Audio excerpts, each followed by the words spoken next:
over the last 7 or 8 months now, I've actually been hoarding logs in my backyard at home.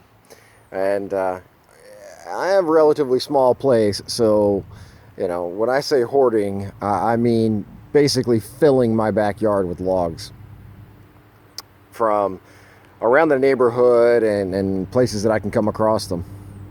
And I'm slowly, and I mean slowly but surely, starting to bring them over here to the new property so that I can get them on the mill and start actually drying them and doing something with them. And so the other day, in between the rainstorms, I started filling the truck up and running loads over here. And so I have a big pile of luscious deliciousness. This was from a black walnut tree 2 streets behind me. Mostly a couple of limbs and some of the upper trunk sections. It's nothing spectacular, don't get me wrong here. It will produce some decent boards. I mean, this log right here is not the biggest thing in the world. My feet are 13 inches, so it's about a 13 incher. And then in length, we're looking at 2.5 feet, 3 feet if I shave the top there really closely, since it's angled. So not really any huge pieces laying in this pile, but enough that I'm going to be able to cut these down. And in actuality, underneath here, there are some much longer pieces. So like this bad boy right here, that's almost 6 feet long, right at. But a lot of the smaller stuff, you see in here all these smaller branches and things, I'm probably just going to chop those into small sections that are relatively straight, and then stack those and just let them sit. And those will be for turning blanks, for pens, and you know, that kind of stuff. And then there's some elm, a couple of elm chunks that are sitting over there. I'm not really sure what I'm going to do with those yet. I really have no idea, but they're here. They were given to me for free, so I'll do something with them. I got a chunk of spalted maple sitting up there. I have 12 more halves of 5-foot long logs of spalted maple sitting in my backyard, plus pecan and spruce and a cypress and a bunch of other stuff. Some of it I have no idea what it is. I might be able to figure it out once I cut it open. But that will eventually come over here as well. The big thing that I'm working on today is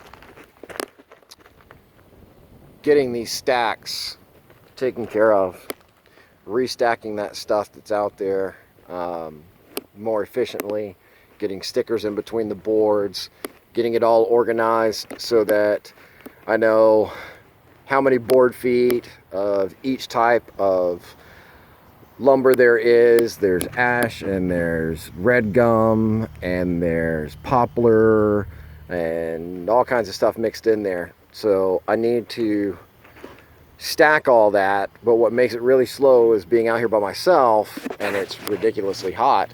But then on top of that, I'm pulling a board, I'm measuring it, calculating the board footage, marking the board footage on it, and then taking it over to the stack, then putting the stickers in, and then stacking the next stuff. And with some of this, I'm having to move things around. You see my stack here, my stack right here is oak and hickory, and it's wonky right now. I just needed to get some stuff up off of the ground, so I just stacked it up there for the time being. But it needs to be restacked, and it's not even a complete stack because I've got so much oak sitting down here that it still needs to be cut, which is unfortunate because quite a bit of that oak over there, which should have been covered, is not, and it's been so hot it's starting to split. And I'm gonna have to do something about that. I'll probably just put a tarp over it, but I need to go buy more sheet metal, and that's just a pain because you go to the salvage yard and it's great because it's like $5 a sheet. They don't care what size it is, so you get the biggest pieces you can, but they've got them in stacks that are 5 and 6 feet tall, and you have to sit there and pull off of the stack what it is that you want, and they don't help you with it. They don't bother to lift a finger, so you have to sort through the stack, and it'll be a bunch of really short pieces or really, you know, thin pieces, and you end up having from one stack 2 stacks because you got to take all the stuff off. You find a piece that you like, you take it off, put it in your truck, and then have to restack the stuff back on top of the stack that you pulled it off of. So it's pretty annoying. That's why I haven't been back over there to get any lately. But, you know, it's cheap. So, yeah, you got to put in some elbow grease. But that's what I'm working on today. Getting the truck unloaded, getting this stuff restacked onto these pilings here. Normally I go with 6x6s, which are what all of those are stacked on. Unfortunately, I am currently out of pine 6x6s. I've got one pine tree right here that I can get some 6x out of. I've got another one right here that I can get a few 6x's out of. The only other pine tree that I have sitting here, it's crooked as a politician, and I'm not really going to get many. I'll get, oh well, I'll probably get 3 out of there. I'll have to chop it into sections so that I can cut this section here, and then that middle section, and then that end section. I might be able to pull 3 out of there, but then I got to get this other stuff out of the way before I can do that, and then get the mill over here, and then cut it, and then get it up onto the mill and deal with all that. And I've just not been feeling it today. So I pulled some 4x4s out of my construction grade material over there. What I was going to be using for the kiln, I mean, I still will use it for the kiln, just not those 4x4s. And those are what I'm stacking with today. I've got a ton of stickers sitting in the shop back here that I ran through the planer the other day and then chopped them down into 20-inch lengths. And I'm going to bring those out here in just a minute. But yeah, so this is what I'm working on today. And I got a message earlier from the guy who I just finished working for yesterday. His brother has a small pile of oak logs and a small pile of black walnut logs. Apparently they're something like 30 inches in diameter, and they've been sitting for like a year and a half, but they're up off the ground, so hopefully they're not rotted out. We're gonna go this week and take a look at them, but he said I could have them for free. Go me. That's gonna be awesome. Black walnut is fantabulous. It is gold in this industry right now. That and this ambrosia maple sitting back there. I didn't really show much about this the other day. I just took some video of it, and I haven't even posted that, but I might just chop it into some small clips and throw it in here. But this is ambrosia wormy maple that some customers had me come out and take a look at, and I cut it up for them, and they said I could just have it. It's not super spectacular in any specific place, and since it's been sitting out here, You can see, oh, well, we've got ants, lots and lots of ants. So we're going to be spraying those in just a few minutes. But I have that small log, and this small log, as well as that small log, to actually finish cutting up. I'm not going to get a lot out of these, but enough to make it worthwhile. And then I got these much longer pieces here. They're kind of being bleached by the sun right now, but let's see if you can see. No, not really fantastic. What I'll do is I will clip in the videos from cutting the stuff the other day into this, and you'll be able to see it.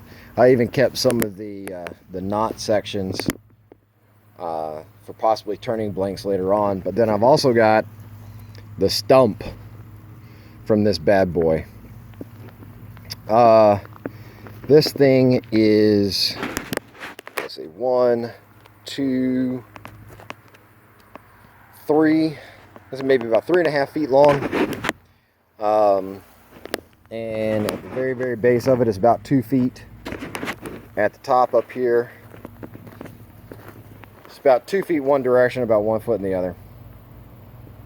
And I'm torn. I'm not exactly sure what I want to do with it.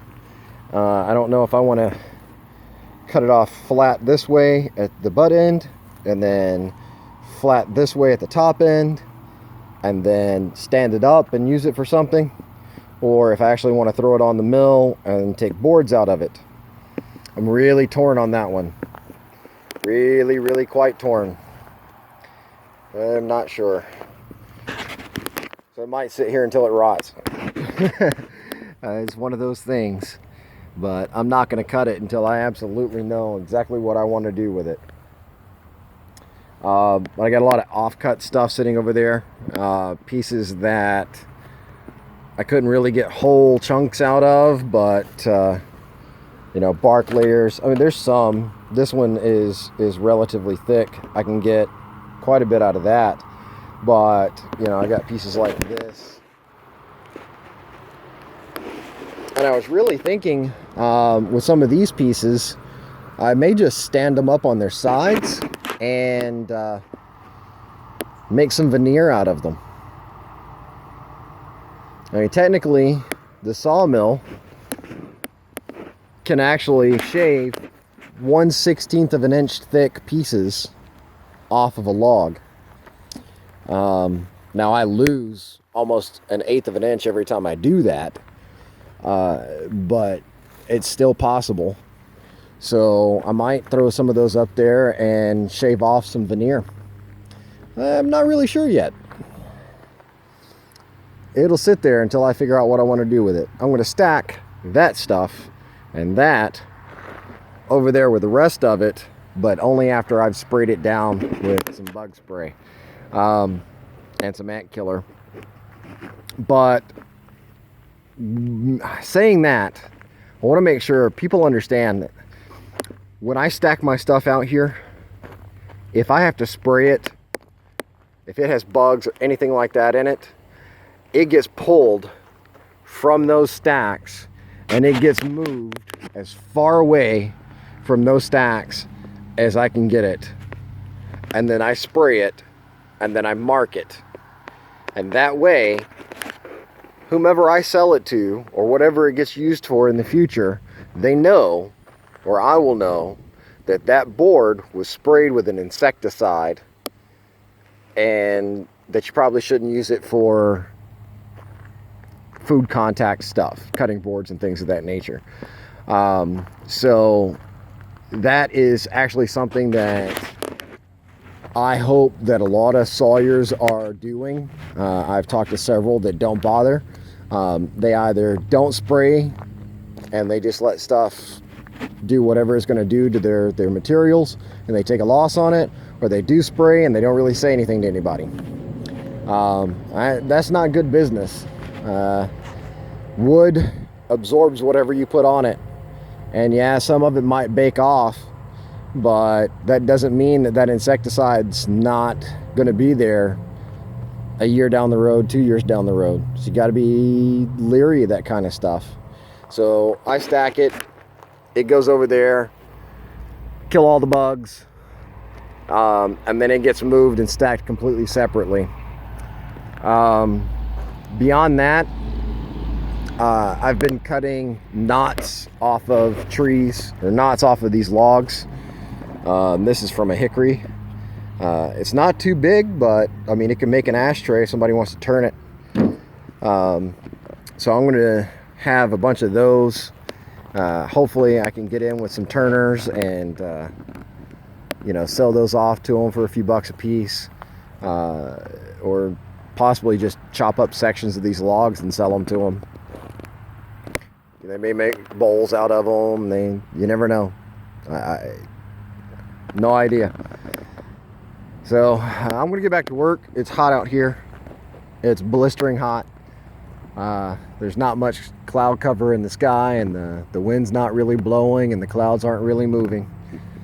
So this is one of those days where I wish it were just pouring down, because it would make it so much cooler out here. Anyway, back to work I go. If you like these videos and you want to stay up to date with us, make sure to click that subscribe button down below. You can also visit us at vikingblooded.com and facebook.com/vikingblooded and patreon.com/vikingblooded. As always, stay safe and have fun.